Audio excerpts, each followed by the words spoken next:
health, and then we develop our spiritually selves by studying Steiner. So because as I said, our task now is we're here to learn about what it is that makes us human. All the hierarchies that involve it, the ones that I put there, and what their role is, how they act in us, because they do. You know, I mean, the seraphim, cherubim, and thrones act in our digestive, spiritually speaking, tract, our digestive metabolic limb system. That's where the will forces are. And dynamis, Chariotidis, and exousiae, they work in the thorax, in the circulation of the blood, and the beat of the heart and the lungs. And in terms of the central nervous system, that's where the angels, archangels, and archai are active. I mean, so you start, what the whole purpose of all this is to, and my purpose in giving these talks, which are more on spiritual knowledge, is to get you hopefully inspired enough so that you start to study Steiner. Because it's like, if it's like this, if you go to a macrobiotic cooking class given by the greatest macrobiotic cook in the entire universe, and you go there and you have a great time, and the cook explains everything and gives you an understanding of what's going on. That would be Michael on Sunday. And then you eat the meal, and then you go home and you do nothing. Mm-hmm. I mean, what's the point?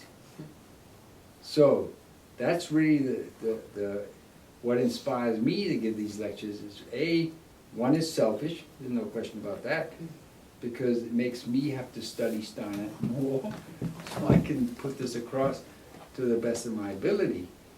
But the other thing is I want you to do and be inspired enough to do it you for yourself.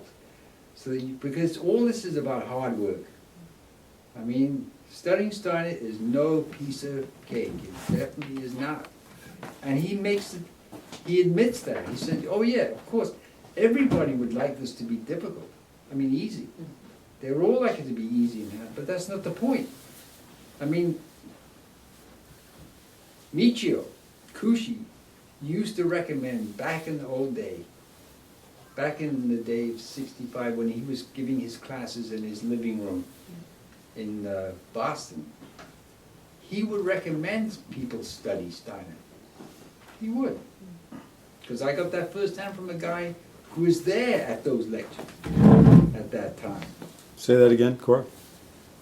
In the 60s, mid-60s, when Kuchi was giving his lectures out of his living room, and he had a basket there where you could put a donation, he was recommending people to read Steiner. He was. Now, what happened, fast forward to the time I was there, you know, because that was mid-60s, I got there in 79, and there was this one guy there that kept him pestering about, you know who Steiner is? I said, no. He said, have you checked him out? I said, no. So I asked him, I said, what does Michio say about him? Too complicated. That's what he said. Too complicated. That's right, and he is complicated. Without a doubt. Without any shadow of a doubt. See, you know, one of the things I want to comment on too is what Cora's talking about, the spiritual interpretation of life, seems so strange to us because the modern world rejects all that because we're so caught up in everything in the world, including life, is explained by science, by physical. Well, I think right? for me anyways, it's much more than that. It's that Steiner, to me, I mean, I understand what you're doing and because it means a lot to you and so you want to turn other people onto it. But there are so many spiritual possibilities out there, whether it's Judaism, Catholicism, Buddhism, the goddess, and everybody feels the same passion that you feel about their own. And none of us know for sure that Steiner is really right, or I do. You do, of course, but the people that really teach Judaism know without a doubt that what they're teaching is absolutely correct. And that's true, I think, of every single religion. For me, But it's the the point goddess is, the point religion. is, And, Judaism from the point of I mean, I think Juda- everybody, a Let me lot of finish people here. have a Judaism spiritual. from the point of Judaism is totally right. So is Buddhism. So is Sufism. So is Taoism. Right, I think so But too. Steiner explains them as a development towards Christ. He said Moses was sent by Christ to prepare the way. Buddha was sent by Christ. Hermes, the initiate of Egyptian, all these were sent. Zarathustra, the Persian initiate, they were sent by Christ. In ancient India, Christ is known by the name Vishnu Karman. In the Persian, he's known by the name Ahura Mazdal. In the Judaism, he's known as Yahweh. Christ was known to all these people, but not today. Nobody knows that Buddha is now working with Christ in the spiritual world, who's in Buddhism. Nobody knows that in Buddhism. It's that Buddha has developed, the great one. Nobody knows that. So the point is Judaism and Taoism, the original Tao, the original one, is the name for Christ. Do you think it would be easier if you referred to him as the Son being from Christ? Maybe No, some because people- we gotta, Christ, I understand why people don't like Christ. I understand it, but I'm not gonna, I'm gonna say, yes, I believe in Christ because I know full well that there is a visceral dislike of Christ. I know that. Because the earth is Christ's body, and what do we do to the earth? What do we do to the earth? We poison it. Oh, well, yeah. Right, we put fertilizers and chemicals and so forth and so on in there. We ravage it. And we say nature is evil. And we use, what's this?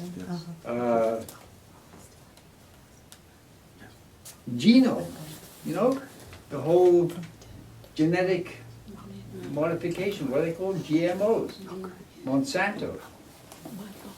So, the point is, you gotta know where the evolution, in terms of the evolution of spiritual development of humanity, what the role that Persia and Hinduism and Buddhism and Judaism all played in the development of humanity. Steiner has tremendous respect for all those religions. And he knows more about them than most people in Judaism, for instance. Now, why would Kushi say that he really recommended people study Steiner, but then say that kind of write him off as being too complicated? Because he couldn't understand it. Same thing happened with But he still Basawa. recommended people read him? No, it's too complicated after that. He stopped recommending him. He never recommended him when I was learning from him. And Osawa did the same thing. Osawa looked at a photograph of Steiner. He looked at a photograph and said this after he'd stared at this photograph for 10 minutes. He said, "Until now, I had thought that there was no spiritual life in Europe at all. But I now see I have to change my thinking because this man," remember, he's looking at a photograph. This man is an initiate of the spirit. How can I meet him? Where is he? Well, he passed away. And he went to Dornach. He went to the Goetheana, visited him. But after that, did George Osawa say anything about Steiner? No, he did not. It's just a lot, Steiner is heavy. He's very heavy, and you have to really wade through that stuff. I mean, you have to have a relentless grit and determination just to get through it, right? I spent years just reading Steiner and not getting in reading one page over and over and over again. And then I just kept at it, and then it started to get to me. I was like, but now I understand what he's saying. You gotta, see, this is about Steiner, you gotta understand. This man is a sun initiate himself. Like Christ is a sun being, he's a Christ initiate.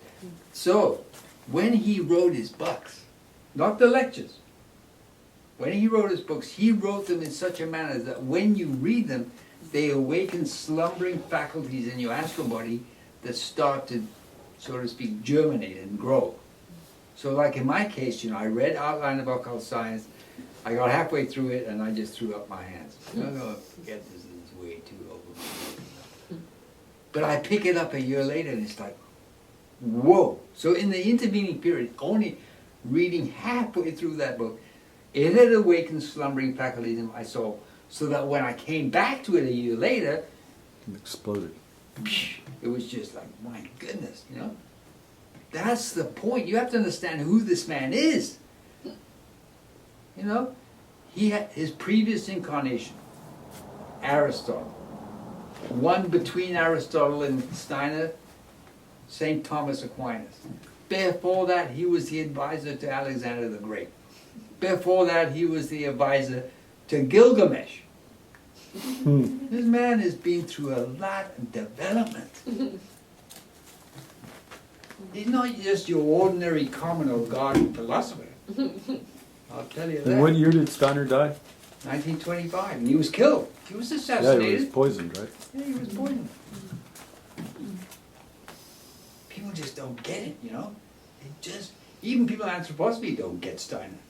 It's like people in macrobiotics don't get macrobiotics. I mean, it's really true. Amazing. Anyway, we'll finish on that note. Thank you very much. Wow.